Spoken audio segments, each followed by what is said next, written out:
Welcome back, everybody. I just ran right back from the restroom. Break was shorter than I thought. I was going to say, that was like actually not the longest break. That was like a 3-minute break. We thought it was going to be like a 5-minute break. Wolf's like all the way across the Nexon Arena. I'm like, no. He's like, oh my God. Well, so we have been witnessing some wacky StarCraft action. Also got some wacky tweets coming our way, so make sure if you guys have questions, comments, or really anything that you have to offer to our show. No concerns, though, just questions. Yeah, comments. no concerns. We got to edit that out of the thing that we hear all the time from our producer. But yeah, if you have anything that you want to add to the show, you can do so by tweeting at RapidCasting or at ProxyWolf using the hashtag SSL, and we will check your tweets out on air. I've been getting a few coming in, things like being able to dodge Yamato cannon with stalkers. Apparently, yes, Classic's Mothership Core did get Yamato'd sniped right before he lost all of his carriers. Todd's tweeting dank memes at me, so yes, we will be leaving for a fishing trip immediately following today's broadcast. If you guys want to come with us, you're more than welcome. Yeah. You just have to fly to Korea, so hey, it's a good trade-off, right? Yeah, that's right. And if you're on a fishing trip right now and you've got broadband internet access, or you're just you're just in the chilling. middle of nowhere. I You got bet your there's a guy on a satellite fishing cell trip right phone, now. and you're just like watching GSL or SSL or all esports all the time. He's got his YouTube and his Sudden Spasm TV apps up. He's got his 4G internet connection, and he's able to watch esports anywhere. He's on a fishing boat right now. He gets it. There's a guy out there. I get it. Shout-outs to you, guy out there on the fishing boat. How weird would that be? Some guy just like takes a selfie and he's like literally got a bass in his hand. And he's like, no, this is like esports bass fishing. It's like, well, I'm not sure that's a thing. Maybe if what is that bass fishing game that was so popular? Bass Pro Fishing. Oh my God! You ever like go to the store and you see those like the tiny fishing rods that you like control with your little joysticks or whatever? Look, all I'm saying is those games are the worst. I know they have like a cult following, just like those weird, terrible hunting games that actually have tournaments. Like there was like an esports tournament for one of those hunting games. Yeah, the hunting games are an esport. It's weird. This is the thing that was discussed like the most when the Nintendo Switch was announced, right? The Joy-Cons that you can remove and slide in, right? Everyone was saying, oh my God, this means we can have any type of controller potentially, even a fishing rod one. And I'm like, of all the controllers you want the fishing rod controller on the Switch? Is that what you guys want? What science needs right now. We're putting people on Mars, and people want fishing controllers for their Switches. Like, I don't know, man. I look. Go out and bring your if you don't want to do real fishing because you're like, oh, I want to watch esports or whatever, then just bring your phone with you, like I suggested earlier. I know there's somebody out there doing it right now. Watch esports while you're fishing. You're waiting for the fish to come out. Now, the stressful part though is when you feel that tug and you're like, got a reel, but also the fight's happening and that Woodmine's about to hit probes, and you just fall out of the canoe and ruin your phone. That's the fear. You're gonna learn how to reel it in with your feet while your hands are like microing the cell phone. Maybe you just like mount your cell phone on your fishing rod. That's how you do it. Anyway, here we go. Coming into our second best of 3 matchup for the day. It's herO versus Deer. Now, Deer is a guy that I was actually really surprised to see make it into SSL Challenge. He used to be extremely skilled, but especially this year has just not really been his time. herO, on the other hand, Pro League superstar, recently joined Team Root, made it decently far in GSL, but couldn't quite make it to the finals. Super excited to see him play here, though. Yeah, and I think he should have a slight advantage over Deer. Yeah, herO has looked strong. Him getting picked up by Root is obviously really good for him, as the Kespa teams have dissolved, all of them except Jenner. So with the removal of all defending champions, Jenner, all the teams besides Jenner disbanding, it's good to have personal sponsorships. As StarCraft, in current times, with no team league to support that type of infrastructure, kind of moves into almost like a golf-esque format where you just have personal sponsorships. Now, Root is a team, I think, anyways. They have they're more of an organization. OSC. Okay. So it's more of an organization, not like they're playing in team leagues or they're a team that gets together and actually goes and fights other teams around the world or anything like that. It's an org, right? So it's a backing. For herO, he has that personal sponsorship, and Root has a long history in StarCraft 2. So it's cool to see actually this type of partnership happen post-Kespa. And yeah, he did have a great recent run in the GSL in terms of dominant performances. In terms of tournament wins, though, he has not had one in a while. So. Yeah, in fact, you can see it there on your screen. No wins. Like, why is that a stat? Well, I mean, it's actually the standings of the players in this tournament. So eventually they will be filled by the end of it. But this is his first. It's his opening. Eventually, this stat will be relevant. But for now, we can in fact see that no one has played on the first day of SSL's challenge. Although we do have a super sick logo, though. Big fan of the way that looks. On the other side, his opponent, Deer. Also one of the cockiest Protosses of all time. If you don't believe me, watch any of his interviews he's done throughout the past few years, despite when you look at his career in like 2015, it was possibly one of his biggest dips ever. He is a GSL champion and has really just been kind of on top of Protoss for a while. I mean, not like #1, but he's when you think of top Protosses, his name always comes up. Yeah, but I wouldn't put him quite in that like pantheon of like Protoss gods. Guys like Stats, guys like when Classic was winning SSLs, like that Forum Classic. Guys like Zest, who have just always been like so sick and insane. Deer, it kind of reminds me a lot of like Jockji in the sense that he did in fact win his major league out here, and it's just like, okay, well, this guy was at one time just up at way up at the top.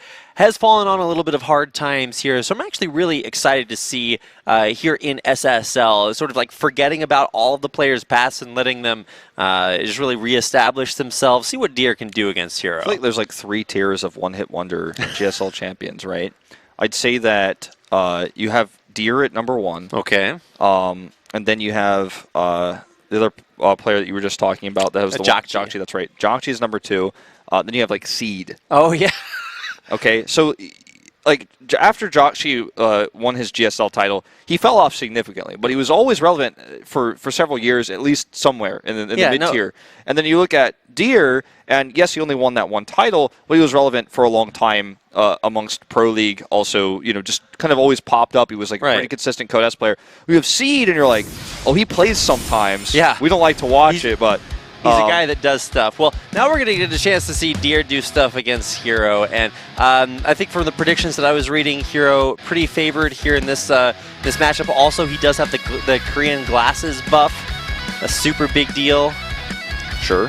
The question I'm asking myself is whether or not those glasses actually have lenses in them. They do. I can see the reflection. Okay, well, yeah, but are they just like plastic lenses? We'll never know. I'm going to go rip them off his face and try them on. So let's go ahead and get into our first game in our second best of 3. This is going to be herO, our Protoss player who is flying better. I was trying to make that sentence. It didn't work. The Jin Air Butterfly up towards the upper left-hand side of the map. His opponent, who will be on your screen here in just a second, imminently. This is his opponent, the green Protoss player, Deer. herO is a fixture of Korean StarCraft 2 since his GSL tournament win, where I believe he was a Royal Roader, if I'm not mistaken. It's been a while now, but yeah, he kind of came out of nowhere.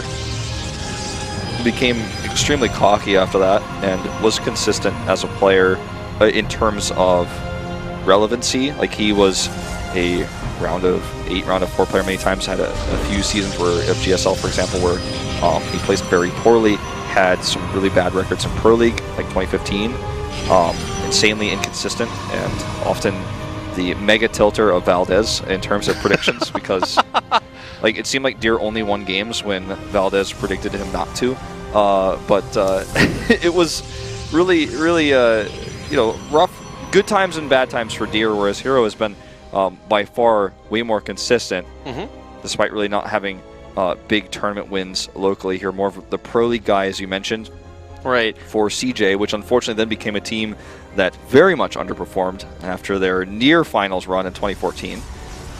I was like, especially watching CJ play, I was just like, well, unfortunately, you can't just have one player play every game for you. Otherwise, I mean, herO would just go out there and bop everybody. It's really interesting because you used to see this a lot back in the Brood War days. You'd have players that would just perform insanely well in individual leagues, but then not actually all that great in team leagues. Guys like Jaedong, actually, there were several seasons where he really underperformed in Pro League, but was obviously one of the best 1v1 players of all time in individual leagues. Yeah, there's a plethora of reasons for things like that. No, you can never really attribute them to one reason or say it's X because Y when it comes to weird stuff like this, because we were talking about earlier, sometimes players do really well in the OSL but very poorly in the MSL. I feel like there's a correlation between preparing for a game that you only have like sometimes less than a few days notice for, a best of one, and sometimes you have a week or 2 weeks to prepare for an opponent in the group, especially with the old Star League format. So some players did better with more prep, and these players here right on screen have had a lot of time to prepare for today's matches, and the shade here from herO is not going to work out. It's a Stalker opening. Oh, he's going to need that one more shot. Doesn't kill off the Adept, but really, really cool to see a more aggressive start to this game instead of just, you know, straight up macro on both sides. Yeah, so attempting to scout there, does get denied. This will also be forced to recall. So gets a full scout. Most importantly, sees the Nexus is up and doesn't see anything crazy in the main base. We'll go ahead and get his Prism out. A much faster Robo here for Deer, obviously you could see, and the timing of the Nexus is significantly delayed as a result. But he's going to have his Bay first, he's going to have Disruptors first. It's going to be super fast Disruptor tech. All right, cool. So we know exactly what's going to be coming. Well, we know that, but you're going to see most likely, I'm guessing, Blink on the way for herO. I have to be really careful because like yellow and green. I'm not sure yellow-green color blindness is a thing, but okay, like we can actually talk about this for a second because this happens to almost every commentator in StarCraft. It's happened to me a million times. It's happened to everybody in the mirror matchups. Where sometimes you have, say, look at the screen at the top right now, herO and Deer. This is actually kind of funny. This is something that like viewers probably don't know. We have this challenge, right, as commentators. They are in this case, like actually in their positions that I'm talking about. herO's actually, his name is to the left side, his base is to the top left. Deer's on the right side, his base is bottom right, so it's a little bit easier. But sometimes not it's always, reversed. Yeah, right. Sometimes it's reversed, and you've got Deer on the top left of your brain because of the overlay, but you actually have him on the bottom right. These colors are similar, as you just mentioned as well, so it can get a bit crazy. So if you ever hear commentators in the mirror matchup say the wrong name in the early game, don't blame them because this just spatially in your brain can happen. that is certainly true. Yeah, and sometimes you know, players have like names that predispose you. Like sometimes the player's name just like comes to your mind a little bit more, especially if there's maybe like a Terran player who's like really popular, like Bjorn, and I'm casting, you know, a game of like TY. Well, sometimes I'm just gonna call him the wrong player name. Usually happens after a series where you commentate that player for like a best of 5, for example. You go to another one and he's on your brain. This can happen, absolutely. Many challenges out here. So Gravitic Drive finishes, and he has 1 Disruptor in this. Should be able to minimize the damage here. Good splits. Only uses 1 Stalker there. Hashtag value. Really cool to see early Disruptor play. Also really cool to see that Wolf knows the name of the Warp Prism speed upgrade that I'm fairly sure a sizable percentage of players do not. I mean, I know these names. I'm about that. But it also did pop up on screen as well. Oh, okay. Or on the English client, so just put it out there. Revealing Wolf's hidden secrets. Okay, well, I mean, I do know that. I do not know that upgrade name, but I used to be able to tell you every attack name as well in the game. Ooh, this is. I mean, I guess he baited 1 Stalker kill there. That's pretty. I mean, it's still value. It's free. Yeah. I mean, Blink is actually just now being started for Deer, but it's about to finish for herO. So you can actually see Deer respecting that, pulling back his dropship and recognizing, I mean, eventually that upgrade's going to finish, and he's played enough games, so he should know, hey, my time is at an end, better pull back and, you know, see where he moves to next. So currently, as far as I can tell, herO hasn't made a single Disruptor yet, which is pretty concerning. Disruptor play can be countered by massive mobile units, but usually it's going to be the Adepts or even late-game Charge Zealots that actually help deal with the Disruptor play if you're not going to just counter it with straight Disruptors. But there's this weird awkward time right now where herO is making a lot of Stalkers, and he's going to try to, I guess, brute force his way around the Disruptor tech for the time being. And in fact, it looks like he's even geared up to attack the left side with said Stalkers. He has got several Immortals, and he has these force fields available with his Sentries. But I feel like in a straight-up fight, if the Disruptor shots are good, this is going to be really nice for Deer. He needs that second Disruptor over here, though, or it's going to be a big challenge. Even still, there's several Immortals out here for Deer. I don't think herO's attack should give him too much trouble. I mean, Immortals are pretty slow. There's the Blink right on top of the Disruptor. The ball will not connect. And with a lot of great force fields really disjoining Deer's army, herO is going to come out way on top. Absolutely. But he still holds on here. and he's got the better position this time. Force fields need to come down. We had a big warp in here. Good barrier usage, actually not popping it too soon, and actually micros those Immortals back. These force fields are not actually working in hero's favor either. And this actually ends up being a great trade for Deer. He's going to even pick off this last Immortal for free, and he should be able to blink away. He's got his own force fields here, and herO would actually do well to, I feel like, back off fairly soon. He's got the lead in Immortals, but that's all he's got right now. Doesn't have a positional advantage here, and he's going to try to fight up the ramp. Gets blinked on here. Oh, herO overextending those Immortals. Not great retreating units. He's going to lose all but one. However, now it might be Deer that's overextended. More reinforcements coming in, and a recall away. So when the dust settles, this was definitely better for Deer. Neither player has a third base mining right now, but remember, this right here is the big key factor. He doesn't have a robotics bay, he cannot make disruptors, and when this game calms down and Deer can afford to continue making disruptors, he will, and he will have the faster lead in that disruptor count. In terms of upgrades, I believe we're even. If I'm not mistaken, today we don't have an observing PC, but I believe we are in fact even in upgrades in this game. Oh, we'll get a chance to see that once we highlight. Sure. Prezi highlights a unit. I'm like, okay, well, that's the only unit he can highlight where I can't see upgrades. And so no upgrades on Heroes of Death. I don't think that Deer got +1 either. I think he has a 4 even, so. All right, double Immortal drop up here. Actually remarkably effective. Unpowers 3 gateways by targeting down that in-control pylon. Don't forget, too, that he has gravitic drive, so that's a lot easier to micro. Mothership core not microed at all here, by the way, for herO. And this will cost him that Mothership core. And in fact, several probes, several pylons, which can't be overcharged without a Mothership anyways. And he could just blink away here. He may even, yeah, I was going to say, just try to take an Immortal with him. Pops out 2 barriers. That's a long cooldown, as herO did not set that to manual. Yeah, was it not changed to where it now just automatically auto-casts? It does. Okay.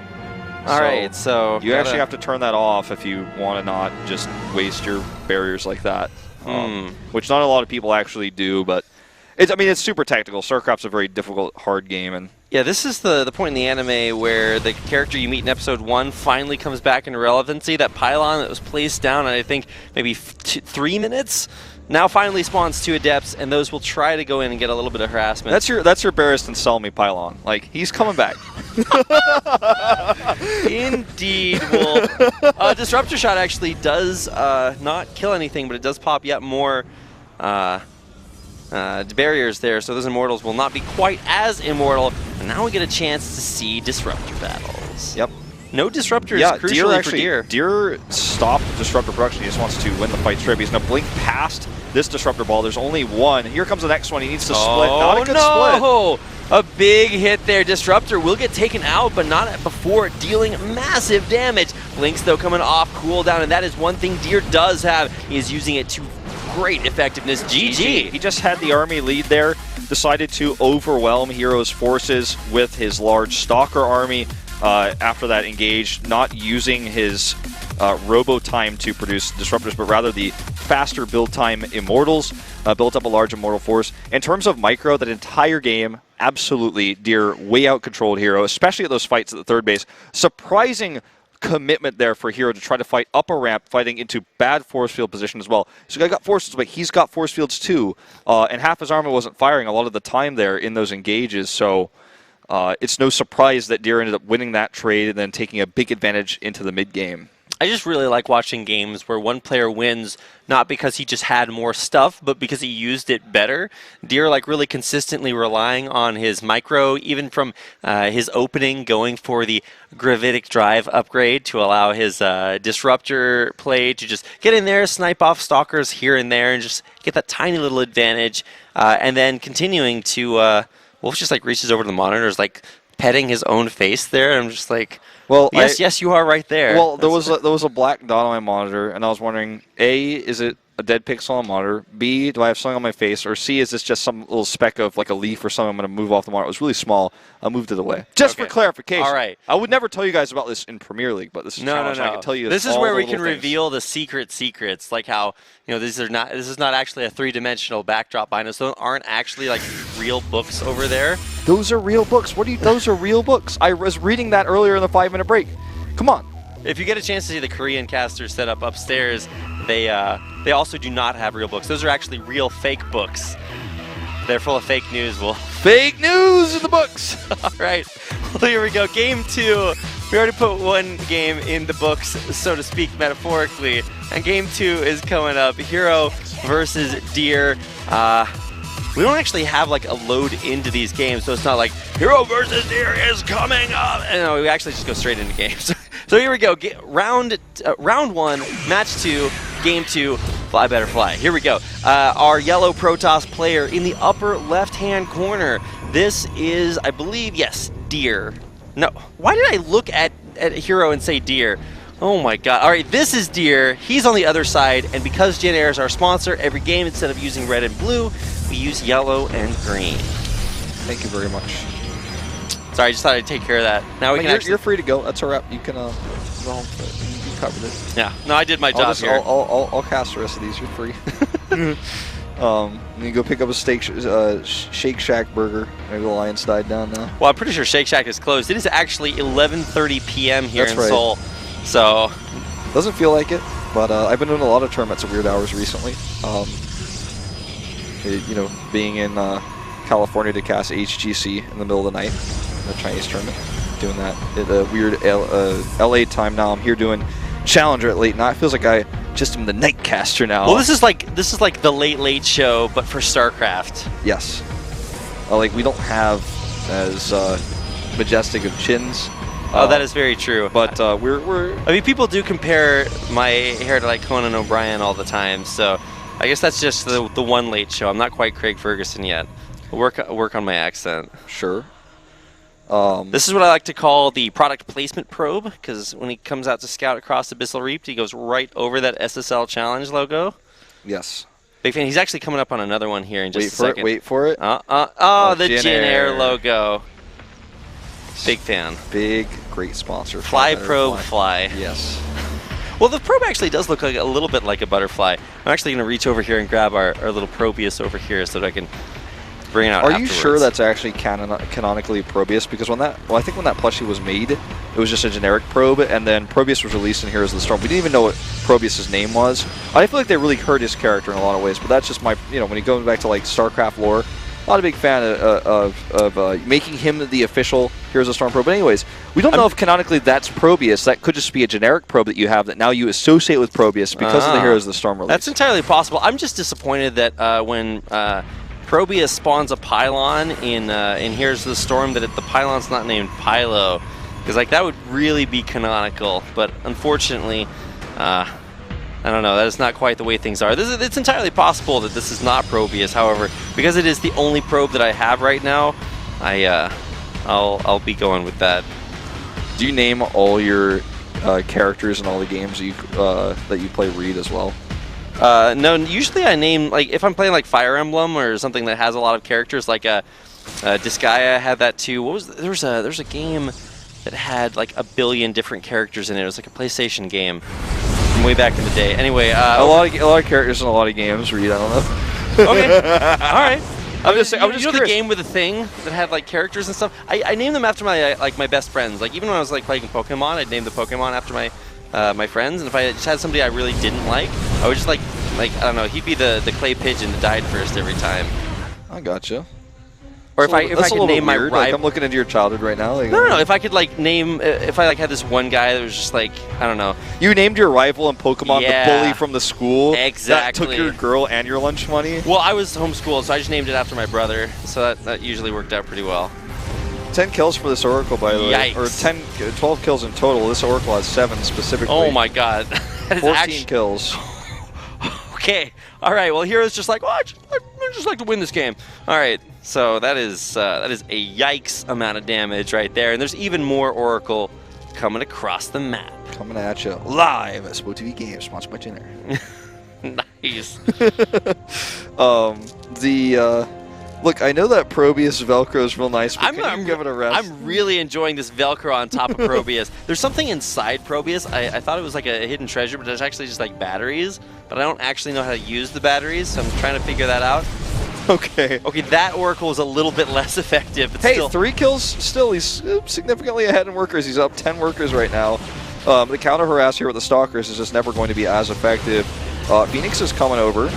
We're going to have a 3v3 with Stalker in limbo as this fight actually looks to go in favor of herO as well. He lives again. There you go. All right, there we go. Actually, it turns out Deer Stalkers are pretty good, especially once this one drops. I don't think he has any energy left. It's the assassination probes. They do come out and we'll be able to take down this Stalker eventually. All right, well, actually, that worker count evened up real quick. Only 2 dead probes in this entire game for herO, but you know, the harass there allowed Deer to even the worker count. He's only down 6 now, so he ended up a little bit here. It's Phoenix, and we have a Dark Shrine. Oh boy! And herO's not behind, so before you say anything. But that's the slogan. But that's the thing that everybody says, and it's always like the joke that people make and stuff. No. When not ahead, Dark Shrine. Yeah, something like that. Like, anyways, he's going to use this because he knows that Deer likely does not have detection. In fact, Deer is going to go into Blink right now. There's another tricky thing. The production tab has green on top and yellow at the bottom. But yeah, as I confirm by looking up and down one more time, no detection, so he knows this, he scouted this out, and assuming that Deer, with his lack of control of air, will not be able to scout, isn't going to be able to see this in time. He just now started his Robo, and this could just straight up end the game. The game was significantly in herO's favor. Now he's invested in this tech. Had Deer had a fast observer, fast Robo, maybe his defense, the DTs, helps him get back into the game, but as it is now, Dark Shrine's done. Yeah, no, there's no forward pylon. There is one on the right side, I believe. For right? Deer? Oh, no. Yeah, herO just placed his forward pylon. Spotted! Oh my god. Detected! Does he have good eyes, though? Because you actually have to have really good eyes to see that. It's like, well, something's warping in here, but I just can't see it. It does get, like, kind of blurry when that happens. I don't think he noticed, or he would definitely have units in position. He does not, and DTs are going to get split. And he doesn't even have an observer on the way. It just now started. Oh my god, this is... Oh, actually, wow, really clogging up the pathing there for the DT. Of course, now running all probes away. That is a big 0 when it comes to mining. And one after one. Already, herO was pretty significantly ahead in this game. And he needs to actually target. There he goes. All right. Stalker up for a second there.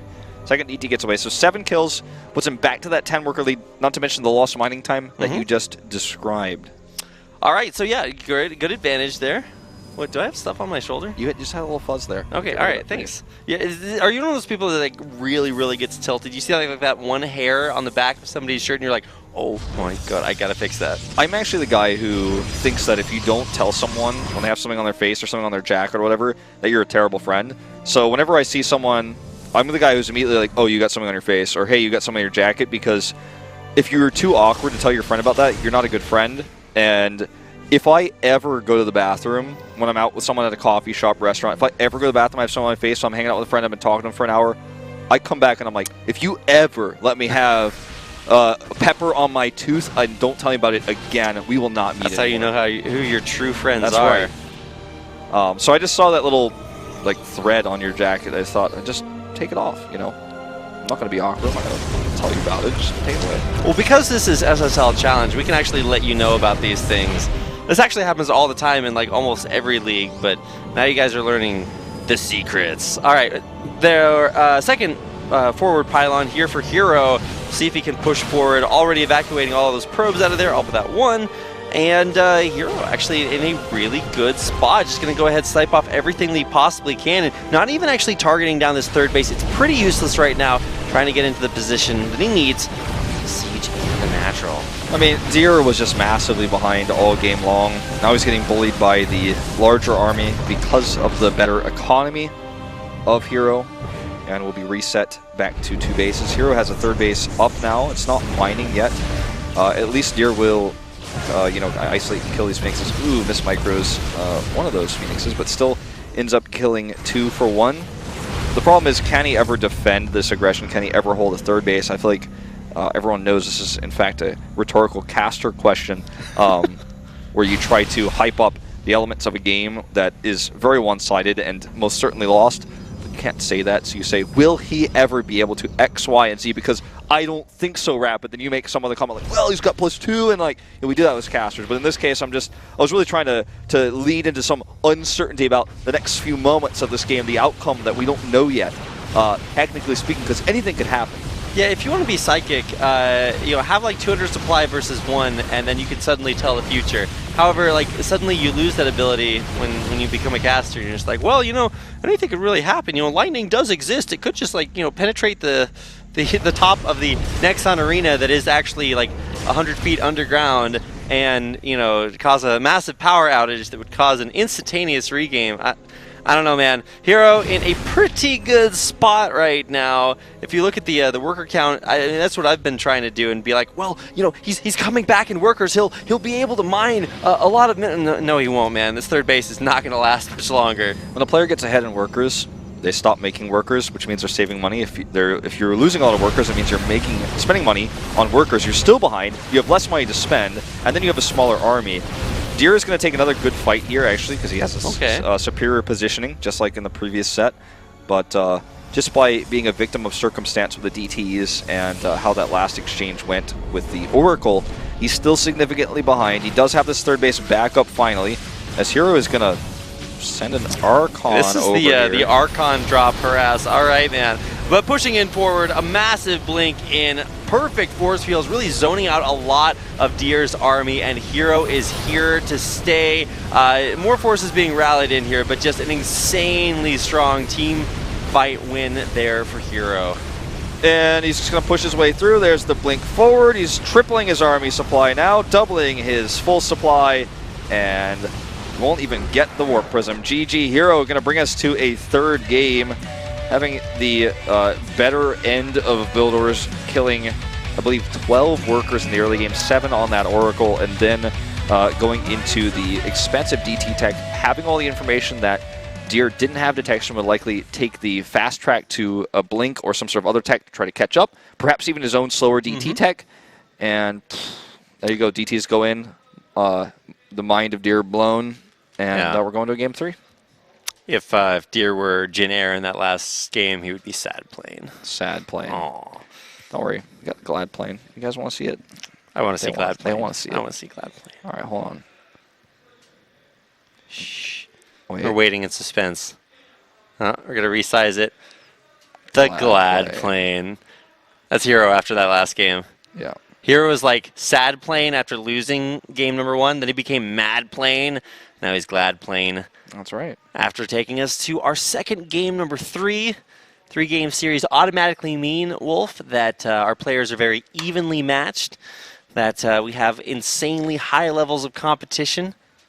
Sad the Glad plane doesn't quite fit. Oh.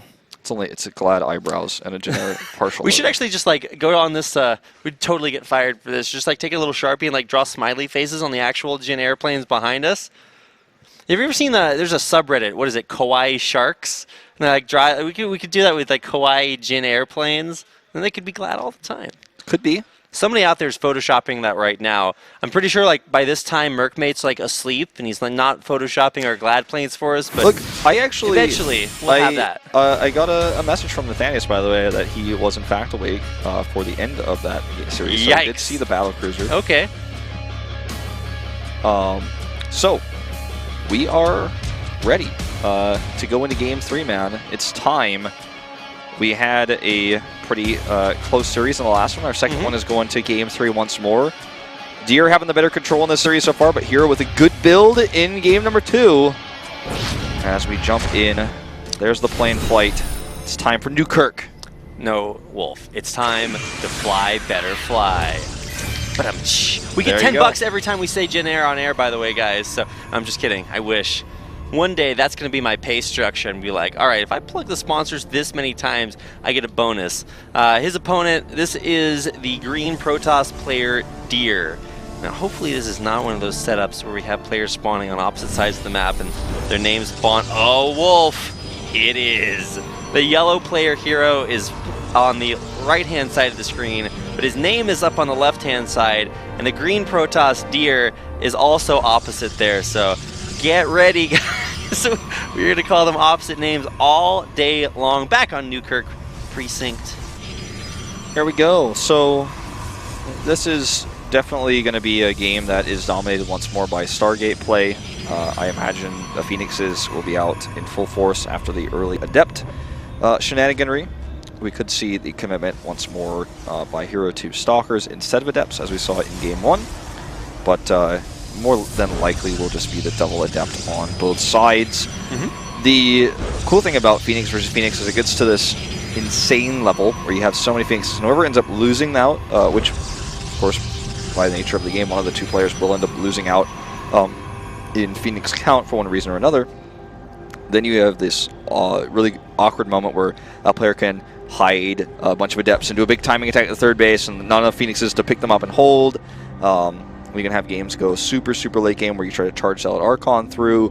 DT is obviously very strong on a map like this, and you expect the Phoenixes because they skip the detection. And we could have an Oracle into Phoenixes for one or both, but if they both go Phoenixes and one player goes Oracle first, then he gets behind and his Oracle can't do damage. If either of these players go into Blink or a Twilight build here, I'm going to lose my mind because that would be pretty unusual, but I guess that's one way as well to kind of trip your opponent up, is to do something unexpected.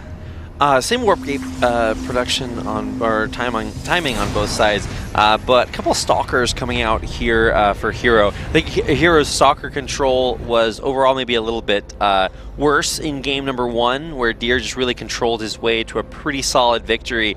But it'll be interesting to see herO, maybe worse control in game 1, but much better build order in game number 2. Yeah, able to get so much DT damage done.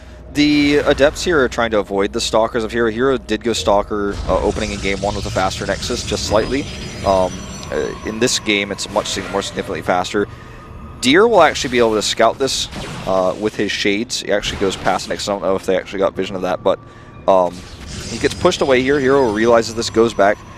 It's not, I'm actually not, because the vision got nerfed on the Adepts, I'm not 100% sure if he saw Nexus, but he should reasonably assume if he did not. Whereas herO, on the other hand, has no scouting information whatsoever. He has something sneaked across the bottom left to try to go up the ramp, so he will get that scouting information in just a second as we see the skirmish here. I believe it's actually just an Adept down there in the natural of Deer, which is still not being dealt with. I'm like, I really want to see that on the mini-map. Whatever it was just died. It might have just been a probe. I'm pretty sure it was a probe. Yeah, it died too quickly. I know this is exciting and all, but like that scout was... We're literally watching a single pixel on the mini-map and talking about it, but you got to keep an eye on that. Either way, attempt at getting in there for some worker kills, trades 2 Adepts for 3 workers. I mean, decent. Every little worker kill counts, and actually really interesting to see such a discrepancy with herO up by about 7 workers. That's a pretty big deal. Definitely. Which is pretty...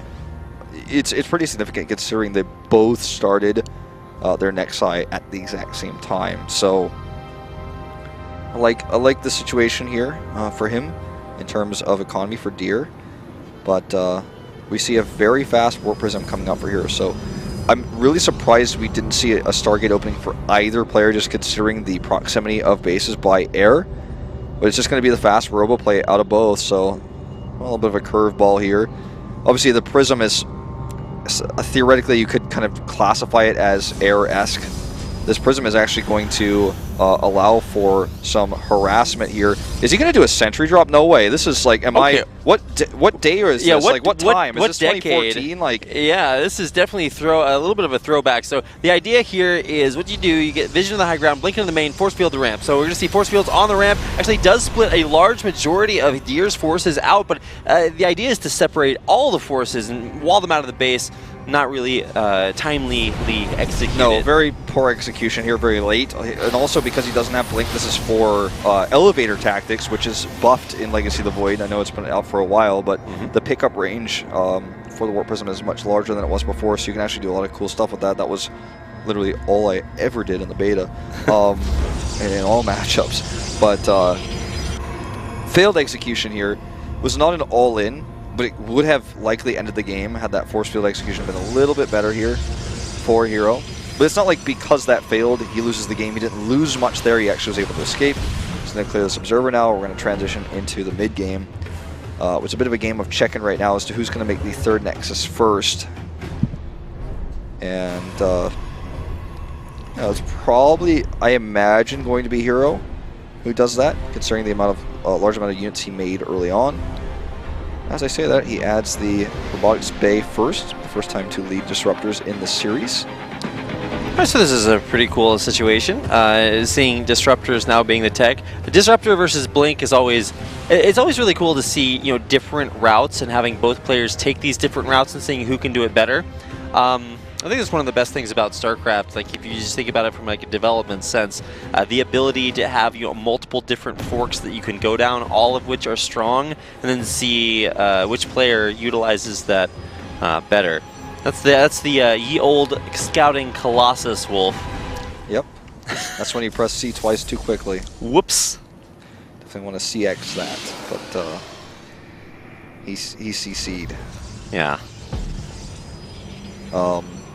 Third base does come online a little bit faster for Deer, actually. As I mentioned before, herO went for the faster Disruptor tech, so that's the comparison here. I mean, we're talking just a few seconds in build time difference here. Even the Blink almost exactly the same. Really significantly, though, Deer actually has the +1 faster. It's adding extra gateways. So it looks like he wants to be a little bit more aggressive, a little bit faster, with a heavier ground army, with the faster commitment here to these extra gateways. And he's very confident that he'll be able to hold on to this third base. The game is pretty even. I mean, it's almost as even as it can get. But I would give a slight edge to Deer because of his decisiveness and how quickly he's gone down this path. As we have herO with the Gravitic Drive this time. The Warp Prism speed to help him harass. I feel like in Protoss vs. Protoss, when you get to the dead even point, when build orders no longer matter, openings no longer matter, it's the player that actually takes initiative that normally finds themselves ahead. And then in this case, it's going to be Deer who takes that initiative with this faster Prism. He's going to try to attack the third base to draw herO's forces away, then attack with the Prism. Meanwhile, though, herO is going to send a Prism of his own to the main base with a Disruptor inside of it. So this is going to get chaotic real fast. All right, so we'll be scouted out there just now entering the base. Disruptor coming out, and we're not sure exactly how many probe kills that was going to get. Instead, just knows that those pylons could be overcharged at any minute, and pulls back. Yep. He also saw this attack over here, which took his multitasking away. Okay, this is going to be a Disruptor control here. Deer is not looking. He does look just in time here. Looks like he was looking at his Adepts over here. Shades them into the third, or rather into the natural. He's got a Prism nearby. Looks like he's just going to operate this Prism kind of stationary to occasionally send run-bys in, almost as if it's acting as a forward pylon. Not great control on those Adepts. Definitely could have targeted down a few more probes. Takes out 3, but worker count's still exactly even. So it's just going to be about, like you said, Wolf, control of these armies, who's got the better Disruptor micro. It'll be cool. Keep in mind that Warp Prism for herO is actually still out there moving around the map now. You can see it there on the screen. Waiting to see where it's going to be dropped there. Actually drops it on the high ground. No, you need to drop it on the low ground. And no, not moving the probes. Actually could have gotten more value there, but instead does get 4 probes for free. Could have been worse. Definitely could have been a faster reaction for Deer. Here comes the first shot. Or shot, I should say, as only Deer fires one. Better positioning here for Deer, though. Nearly in range to pick off a Disruptor. Good control by herO. At the same time as Guardian Shield Energy is traded. And a 4th base comes up for Deer. Again, this comes down to the initiation, the initiative that Deer has taken. Yes, herO is finding some harassment value here, ends up losing his Disruptor. But he isn't forcing positional mistakes. Right now, Deer, because he had that Warp Prism, has forced a reaction. He's forced units to be pulled back to the natural, forced overcharges to be used. He had more map presence. He had that poke pressure on herO's base, so he took a faster 4th. That Warp Prism is still out there, and I believe even scouted the 4th base. So the initiative that Deer has taken in this game has worked out for him. Ooh! Oh my god, he's gonna get 2! And he does get a nice angle on that. He's gonna blink right in on top of all of Deer's Disruptors, and a herO with a massive lead now. That was either very lucky or a super sick bait, but either way, herO gets that Disruptor shot off, then gets the flank here. Now has outpositioned Deer's army in the middle of the map. And you can talk about all the initiative you want, when I was saying before, but if you catch an army like this, more! The Disruptor shots raining down all over Deer's army. Only 4 Stalkers left. Deer is out of here. Well, this game ended in a very quick fashion as there's this large buildup. I liked the pressure that Deer was putting on, how aggressively he was poking and trying to force mistakes out of herO, but herO caught him there in the middle of the map.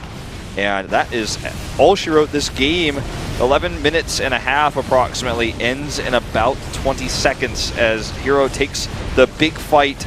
2 good engages there, and that's all it takes to write history, as he will be the second winner of Best of Threes in Challenger. 2-1. The favorite will prevail here, despite having a rough start in game number 1. Damn, really, really good control there by herO. And really after game number 1, I thought it was just going to be the Deer show. Really great control there, but in game 3, herO really proves that his control is in fact on point, and very, very technical, surgical, precisional play there at the end, able to...